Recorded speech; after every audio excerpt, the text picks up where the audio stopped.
What's going on, fight fans? James Batman Langton and I have just finished our first Barbwire Podcast episode. We had a lot to talk about. We talked about our BFC events we had this year, we talked about the boxing world in general, and we had a massive announcement for 2025. So, check it out.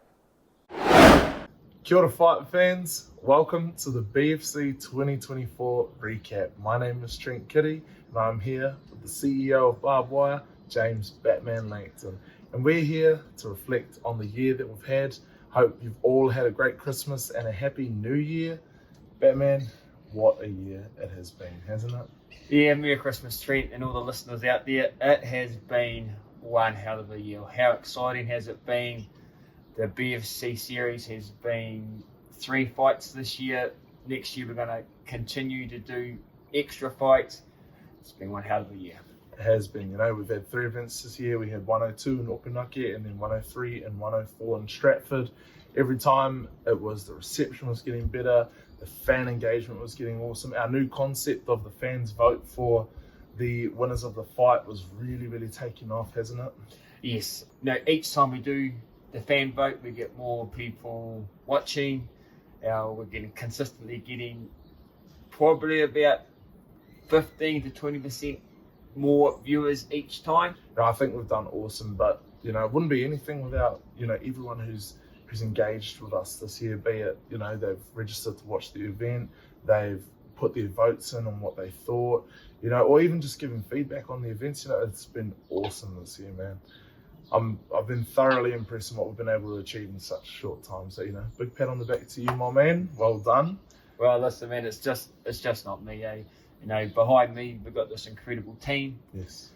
And everyone's doing the mahi, everyone's doing the hard yards, doing the long hours to making BFC series work. And let's bring on next year. Really excited about it. And speaking of next year, we're very, very excited to announce that in 2025, we'll be introducing the BFC Pro Series. We're going to be going all over the country. We're going to be having fights that, you couldn't put up together even if you could dream about it. It's going to be awesome. There's going to be huge stakes, and the prize money, the riches of war is going to be amazing for the fighters that get in there and win. You know what I mean? This is going to change New Zealand boxing. We are now going to have a professional series just in New Zealand. Okay, yes. This has nothing to do with outside of New Zealand. This is a New Zealand professional competition. It's got nothing to do with anything outside of world boxing. It's just New Zealand, and we're going to have our own flavour to New Zealand boxing professional competition. We're going to have the online vote where the fans pick who gets the prize money. We're going to have the judges' decision. We're going to have the weigh-ins all on the same night.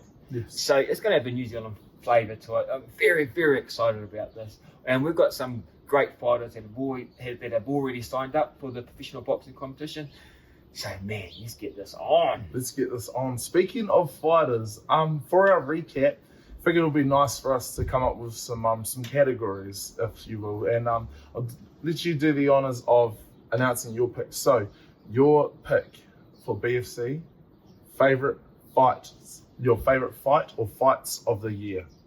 My favourite fight was probably in the 104 event where we had Lennox Benjamin and Kiri. And I just loved that fight. It was just really gutsy performance how Lennox come back in that last round, and he just about put a stoppage on it. Twice Lennox got the 10 count put on him in round 1 and round 2, and he climbed back into that fight, and I just thought it was, that just to me describes what boxing's about, that big heart, that determination to win, and we just saw that. And then again we had Jeremy that he stayed in that fight in that last round. He stayed in it and he wanted to win, and that's just a pinnacle, I thought, of boxing. My favourite fight. No, definitely, and I think we'll be remiss, big shout out to Lennox Benjamin representing Safari and Jerry Sowa representing Snapback.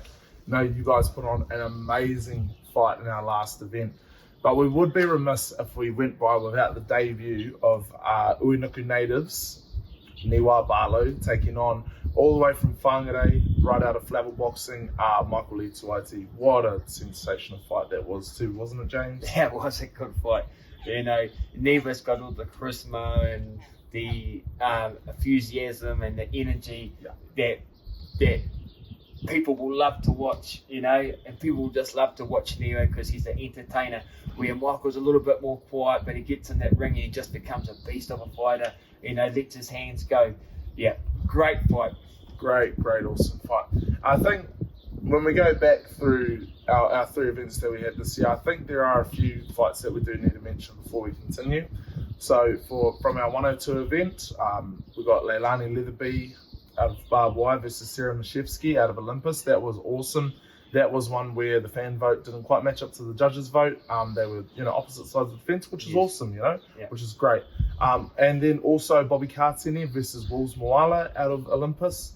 Really, really tough fight for Bobby. Him coming, having his kind of first fight at Cruiser, taking on Wills, who I think maybe might have come down to Cruiser, and he's a big boy, strong puncher, and Wills walked away with the W on that one, but it was very, very gutsy performance.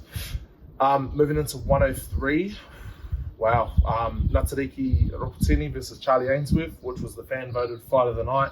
That was a beautiful back and forth. That was such a wonderful back and forth of so many exchanges, yes. And you can see that those two, even though it was only their first and I think second fights respectively, they carried themselves an air of mana that was just very strong, and it permeated all throughout during that fight.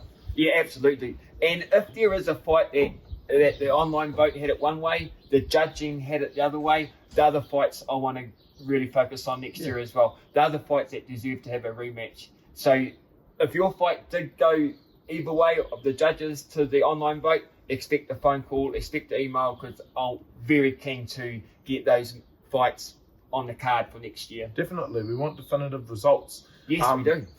For 103 also, I think this doubles up too as, this was my choice anyway for the biggest upset of the year, was when Jono House defeated Hamish Rowie.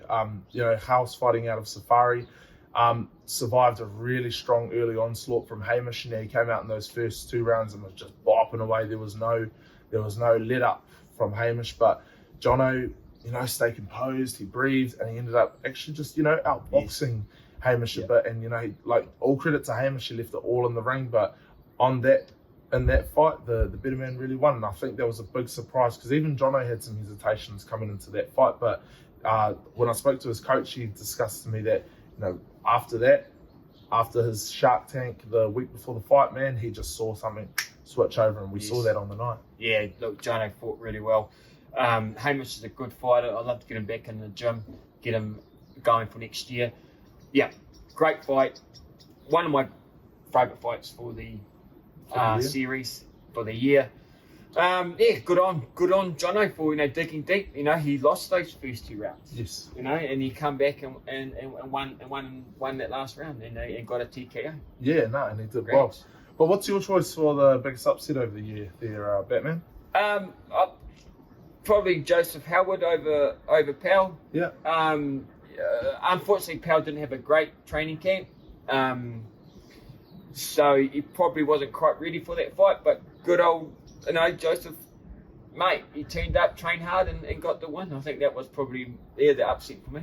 I think that was a really good display of what Hydras is all about. Ultimate Hydras, they have produced some strong fighters, and obviously on the last card, great club. Last card, we were lucky enough to have 4 of their fighters on the card, and all of them, showed out, turned up, man. Yeah. Joseph really went out there and he displayed some beautiful footwork. We talked a lot about Powell and his proficiency and his footwork, but there was a few moments there in the exchanges. I was like, wow, he's getting the better of him, not with the hands, but with the feet. Actually, he had the positioning, and I was like, wow, Joseph was really good. It's like, wow, awesome, good work on him. Yeah, I like to see Powell do a good training camp, and maybe he'll be, he felt a bit down and out after that fight because he knew it wasn't his great performance. But yeah, maybe that's a fight that we could look at repeating again for next year. Never know. So moving on to your favourite fighters of the year. So the people that got in the ring and did their thing. So what's your picks? Oh, look, I can't go past Bobby and Liam Kapu. They're both from Barbwire Club. They train hard. They're good people. They have jobs. They look after their family. just generally great people to have in the club. So I can't go past them as my favourite fighters, mate. Fair go. Yeah. I got to say that I agree with you when it comes to Bobby. You know, Bobby's had a really big year. He's taken on a lot of challenges and he's just performed every step of the way, whether it was win or lose. He went out there and showed some sensational heart. I think my fighter for the year throughout the series was probably Lennox Benjamin out of Safari. Big boy, heavyweight. Love to watch him fight. He's got an interesting style.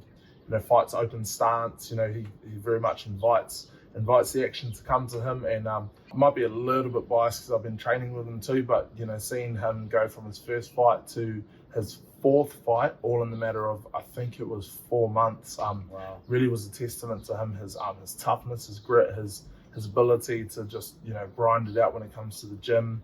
And on top of that, he's a wonderful, wonderful human being, extremely humble individual, and all those boys from Safari, they've really done well for our cards this year. But big props to Lennox and obviously to Bobby as well, and all fighters that have competed on the BFC cards this year. Well, every time you walk through the ropes and every time you do the training camp, there's always a lot of pressure. Yeah.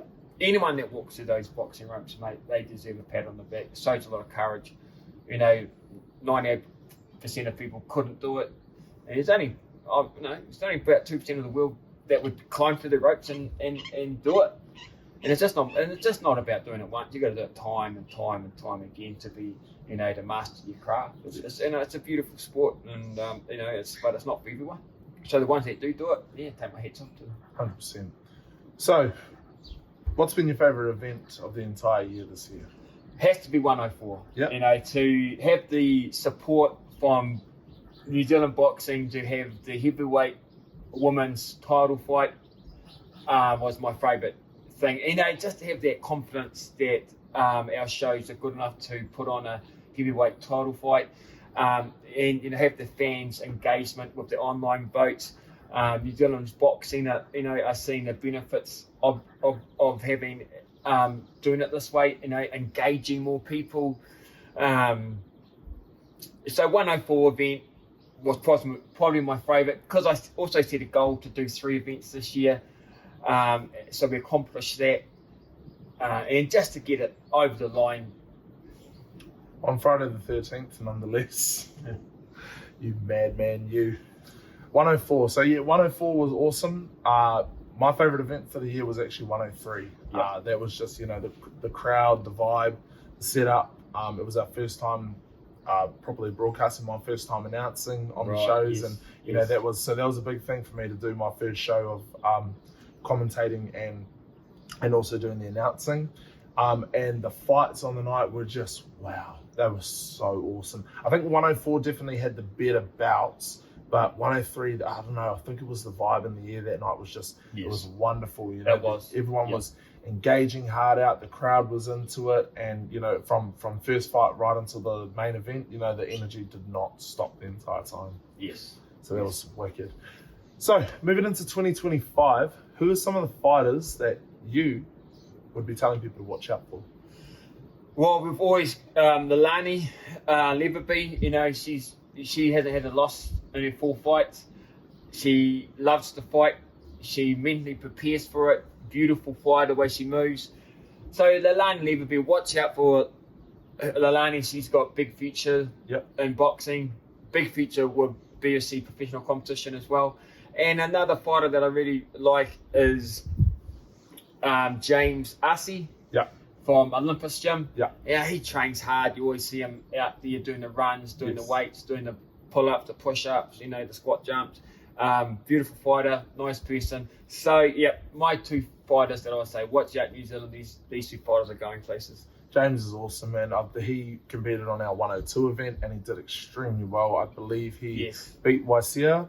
He beat Weiss, second round TKO, and wow, just looked super strong. That night Olympus was on full display that night. They did such a great job. But James specifically, I agree with you. Always see him out there. He's putting the miles in on the road. He's doing his road work. He's doing his pad work. He's in the gym. He's loving it. So massive props to James. I think a fighter to watch out for in the future. I think a fight, actually, I'll choose a fight. So trying not to show any bias. But a fight to watch out for next year might be Prince Tutahione versus Phoenix O'Connor. Would really love to run that back because 100%. Yeah, both of them. Wow, Phoenix, lots of energy. Very strong presence there in the ring. And then you look at Prince, and Prince is a bit more calm, he's a bit more cool. But both of them went out there on the 104 event, and they just showed out. To me, that was probably, if Lennox hadn't come back with that Lionheart performance, that would have been my performance of the night, because they were dropping each other with shots. And the fan vote was split to the judges' vote, so that was really, really cool. And just a big shout out to Olympus. I mean, if you're living around Taranaki or New Plymouth, guys, great boxing club. They got some great fighters. So Olympus, real strong club. So get in there and support them. Definitely. Massive shout out to our major gyms that have helped us out and provided us with fighters for the BFC events this year. So that's a big shout out to Olympus, shout out to Safari, shout out to Snapback Boxing, shout out to Eltham Hydras, and all of our other gyms that we would be remiss if we didn't mention. Big shout out to all of you guys. You guys, really made the event. We don't have much if we don't have our fighters and we don't have our gyms supporting this. So from the bottom of our heart here, we do say a massive thank you. 2025, man, is going to be a massive year. Obviously, we've got shows planned, going all throughout the nation. It isn't just about us broadcasting. We're also going all around New Zealand, and we're putting on shows in towns and going, hey, this is what we're about. We're here for this. Well, we're going to bring something to New Zealand boxing that's been missed, and it's about the fighters getting paid proper money, real money. It's about fan engagement, and it's always been for me, give back to the fighters mainly, because I know what they go through to prepare for a fight, and this will be the whole concept come from. Give back to the fighters. So what's the best way to do it? Get some money in front of them, fan engagement, live streaming it all around the world. Really excited about 2025. We're taking boxing to places where it's never been seen before in New Zealand. New heights, man. New heights for NZ Boxing. Pro Series coming up, man. So, our BFC recap. That's been awesome. Let's talk about the boxing world a little bit, man. What a year it has been for boxing. So, first and foremost, this is coming out prior to David Nyaka versus Jai Opataya. So, we'll talk a little bit about our predictions. So, James, I'm really interested to hear your thoughts on this fight. David Nyaka versus Jai. Yeah, listen, man, I had the pleasurable experience of doing some sparring with David Nyaka just before we went to the Commonwealth Games. I don't want to experience that again. And I've been in the ring with some world-class fighters, but I just noticed with David Nyaka, he took it to that next level, a level that I've never seen before. A lot of people are saying he's not ready for Jai. I disagree, man. You just go look at his amateur background, look at his professional fights. I've pretty much won every fight by TKO or KO. I'm going to go and pick David Nyaka on this one. Fair go. And you would be remiss if you didn't. David, he is one of the brightest prospects to come out of New Zealand in a long time. Obviously, he's sitting at 10-0 right now, and his opponent, the current cruiserweight champion, Jai Opataya, sitting at 26-0. So I believe I've seen David's post the other day saying that he's very well aware that he is the underdog. It's definitely going to be an interesting match. I can say that for the absolute least. But I think I've got to back the Kiwi boy. David Nyaka, I've got to say TKO round 9. Yeah, why not? Why not? Why not go David Nyaka, New Zealand boy. No one's ever done what he's done in New Zealand boxing in the amateur boxing. I could be wrong, but he's got a silver or bronze at Olympics. He's got 2 golds at the Commonwealth Games. He's won World Boxing Amateur tournaments. Just a world-class fighter. Definitely.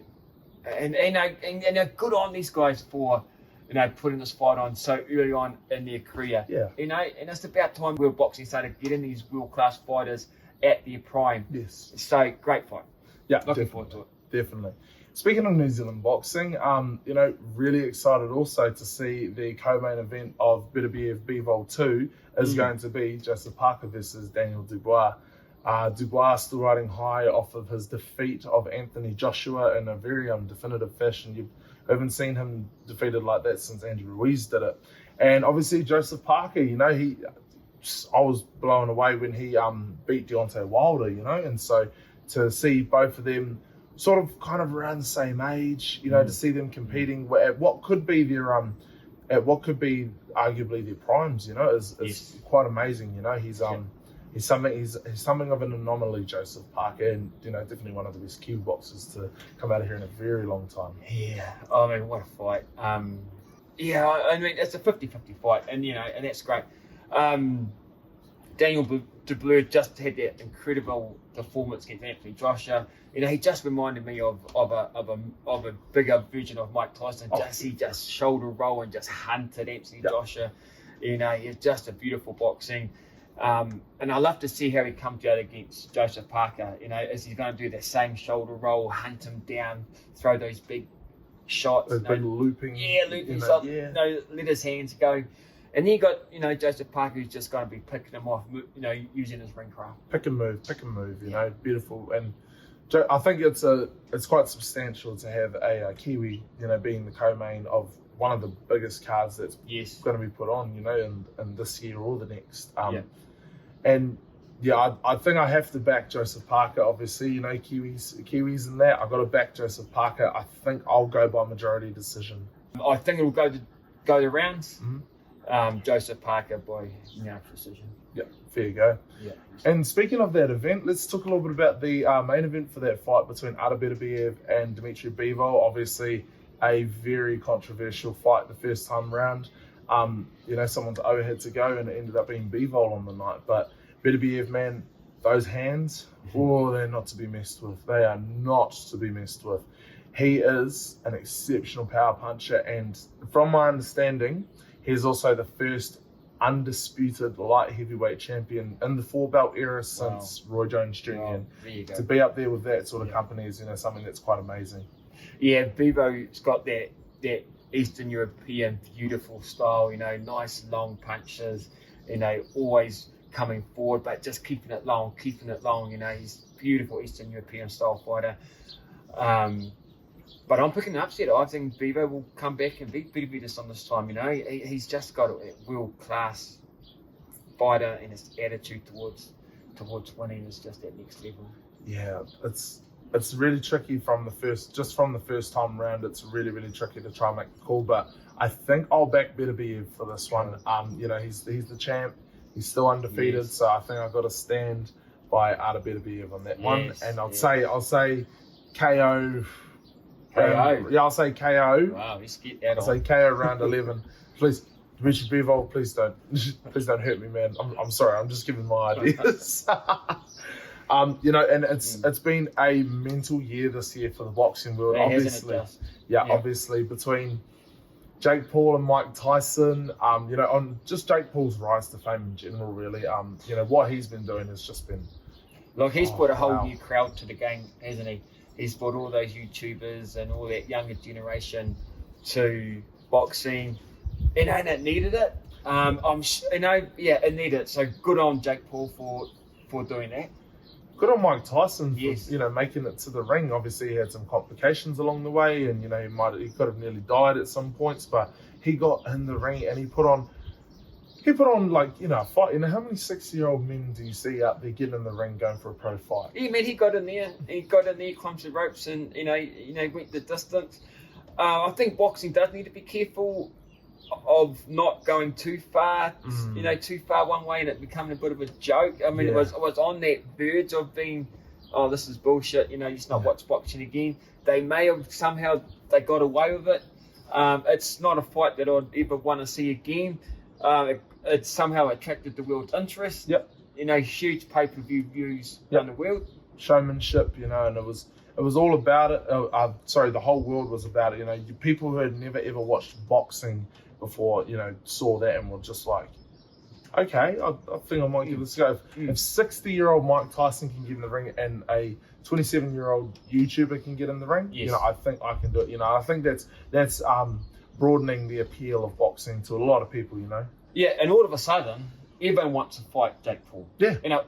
Every fighter in the world wants a big payday fight Jake Paul, and somehow he's marketed himself amazingly. He has. He's used his fame and turned it into notoriety, which is all the best individuals that have been successful from working the show have all been like that. You look at your Alis, you look at your Tysons, you look at all your big talkers as well, and all of them, they have that one common thing, which is they'll turn everyone knows their name to I want to see him lose. Even Floyd Mayweather, look at him. Speaking of which, his fight this year against John Gotti, 8-round non-scored bout, but to see Floyd in there at nearly 50, still looking 50. like Floyd. Yeah, I know. Ooh. He's got a great training ethic. He just loves to train and goes down as one of the great fighters of all time. And that's what I want to ask. Where does Alexander Usyk now fit in the world rankings? Do we put him in the conversation of an Ali, George Foreman,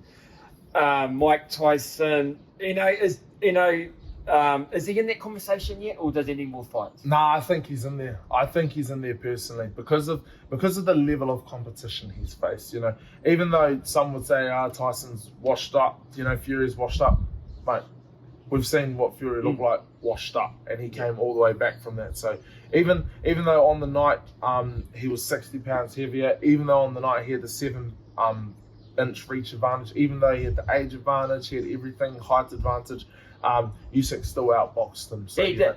And to be able to do that against him, look, I think he'll get there. I don't know if I put him in the same category as Rocket Masani and George Foreman and not quite yet, because I don't think he's had the fight numbers as a professional. These guys done 60, 70 fights. Yeah. Alexander Usyk, what's he done? He's done about 25, 30 fights. So I always believe that in sport you need the mileage. You need the mileage. You need the games. He's got to be in that conversation soon. You say he's there, don't you? You reckon he's already there? I think he's on. I think if he isn't there, he's at least on the very right path, and he's probably only a few steps away. Yeah. Obviously, with this, he's become I think he's the only one to become undisputed. I think he's the only fighter to become undisputed in 2 weight classes, cruiserweight and heavyweight, and maybe Holyfield. Holyfield. Evander Holyfield. Holyfield did the same. Oh, could be wrong, but I'm sure the audience out there will correct us in their comments. But I'm sure Evander Holyfield and Alexander Usyk are the only 2 fighters ever do it. But he's the only one to do it in the 4-belt era, which is our modern era. You look at I think it's 2000 onward, I believe. Okay. All right. So so that 4-belt era, he's the only one to do the heavyweight, and be undisputed. So I think for me that's a massive achievement. I don't know if that credits him in being in that GOAT talk yet, but I think he's definitely on that right path already. He's got the championships. He's now got defenses under him, which is really good. I think that's what you need. You need defenses under those world title fights. Definitely. You need those. You need those defenses. So here's hope Joseph Parker can win and see that fight against Alexander Usyk. That's going to be a good fight. I reckon that's a more dangerous fight than Tyson Fury, because style makes fight, and the way Joseph Parker moves a lot better than Tyson Fury. I think that'd be a much dangerous fight. I gotta say, I agree with you on that. Me and a friend were discussing that the other night about the potential of Parker beats Dubois and Usyk beats Fury. Well, do the math. That's right. It kind of makes sense, doesn't it? But we know how boxing math is, so we'll just have to wait and see how it plays out. Next, we'll talk a little bit about Tank Davis. He's got a fight against Roach on the 1st of March 2025. But I think it's just a warm-up fight. I think Tank Davis, if he he should clean up Roach, even though Roach is 25-1 with 1 draw. I think it's a warm-up Roach for bigger things, and the bigger fight for Tank Davis would have to be against the guy Stevenson, 22-0. Stevenson, I think, second in the world rankings in that weight class behind Tank. 2 Americans going for it. It could be a huge fight. Definitely. Huge fight. And that Stevenson is a beautiful fighter. Tank Davis needs to probably win. Yeah, definitely. Just to put himself as one of the greats in that weight class in that era. And speaking of one of the greats, undisputed all-time lightweight champion, Terence Crawford. That feels so good to say. Terence Crawford's been one of my favourite fighters for a long time now. The effortless switching stances, I'm a big sucker for that. If you can punch just as hard with your left as you can your right, I'm sold. Yeah. Great guy. Bud is just awesome individual. He beat Errol Spence Jr. earlier this year to take home the title of undisputed lightweight champion. I think that to me is amazing. And even if he were to never put the gloves back on again, he'd be considered one of the all-time greats easily. Yeah, Bud, what can you say about him? Just keeps on winning, doesn't he? A lot of talk about Canelo and Bud matching up. Well, obviously, there's a bit of weight difference. There would need to be a catch, wouldn't it? There'd be a catch weight. But I think the world would love to see that fight. Oh, definitely. And I think Bud would do it. Terence Crawford would do it. I'm not too sure about Canelo. I think he's the one that seems to be standing off a little bit, but I mean, when you're 70 fights into your career, and you've only got single-digit losses, you really want to pick your poisons. Very carefully. In Canelo this year, he had 2 fights. Great performances in both of them. He's looking a bit beefy though. I think they'll be awesome to see the Crawford Canelo fight. Don't get me wrong.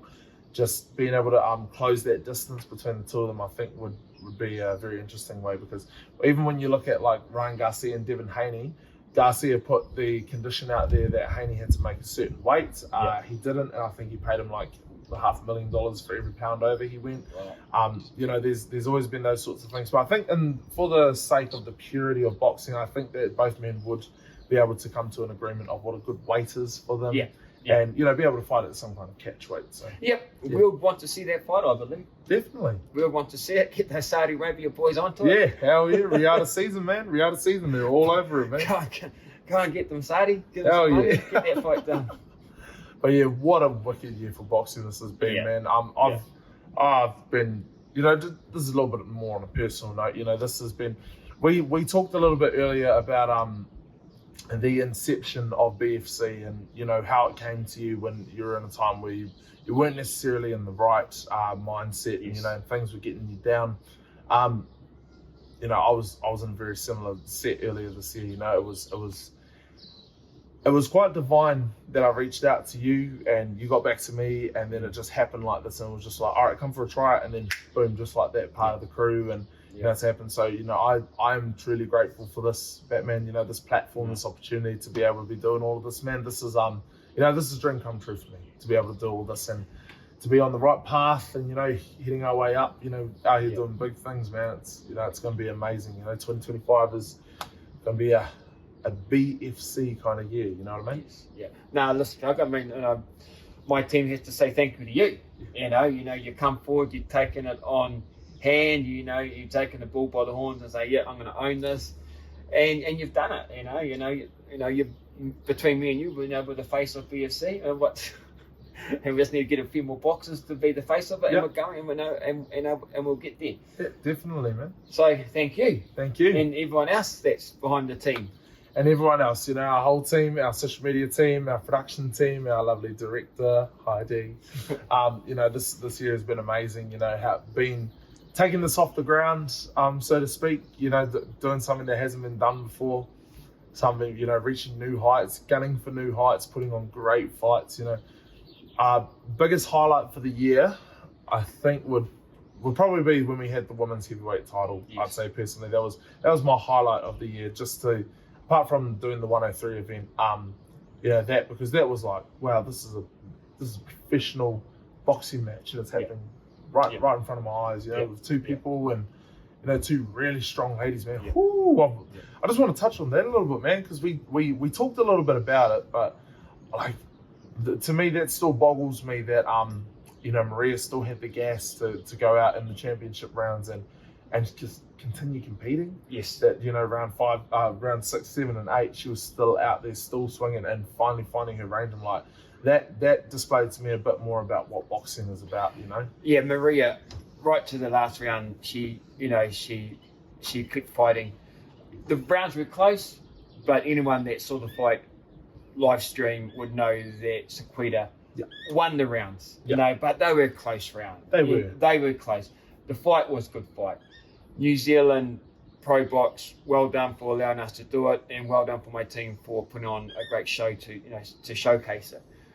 And let's get Maria and Sequita back on our shows. Maybe not fighting against each other. Yeah. Let's mix it up a bit, right? Yeah. But great athletes. Oh, totally. Great, awesome work from our ladies to close out our final fight of the year. If I could just say something that's really grown on me is our team. You know, we've got such a good team, and we're all coming together and trying to push everything in the same direction. So we can grow boxing and grow professional boxing in New Zealand. My biggest achievement this year was just doing those 3 events. That was my goal: do 3 events. And just growing the team. We've got a team of probably 7 now. 7 or 8, in our team. We can't achieve nothing without a team. Yeah. And no businesses out there can achieve it without having a great team. And I believe we've got a great team to go forward. Definitely, we're all doing our thing. We're working in collaborative effort to just marching forward, man, and cutting the path for New Zealand boxing, man. I had doing some sensational work, but now I had doing crazy work, as they call it, crazy work. They call it crazy work. But I think that wraps our recap up, doesn't it, Batman? It does. Let's bring on 2025. Indeed. So thank you all for tuning in, and stay tuned for the next one. Until then, Happy New Year. Trent, Kiri, Batman, Langton signing off. Happy New Year. Happy New Year. Hey!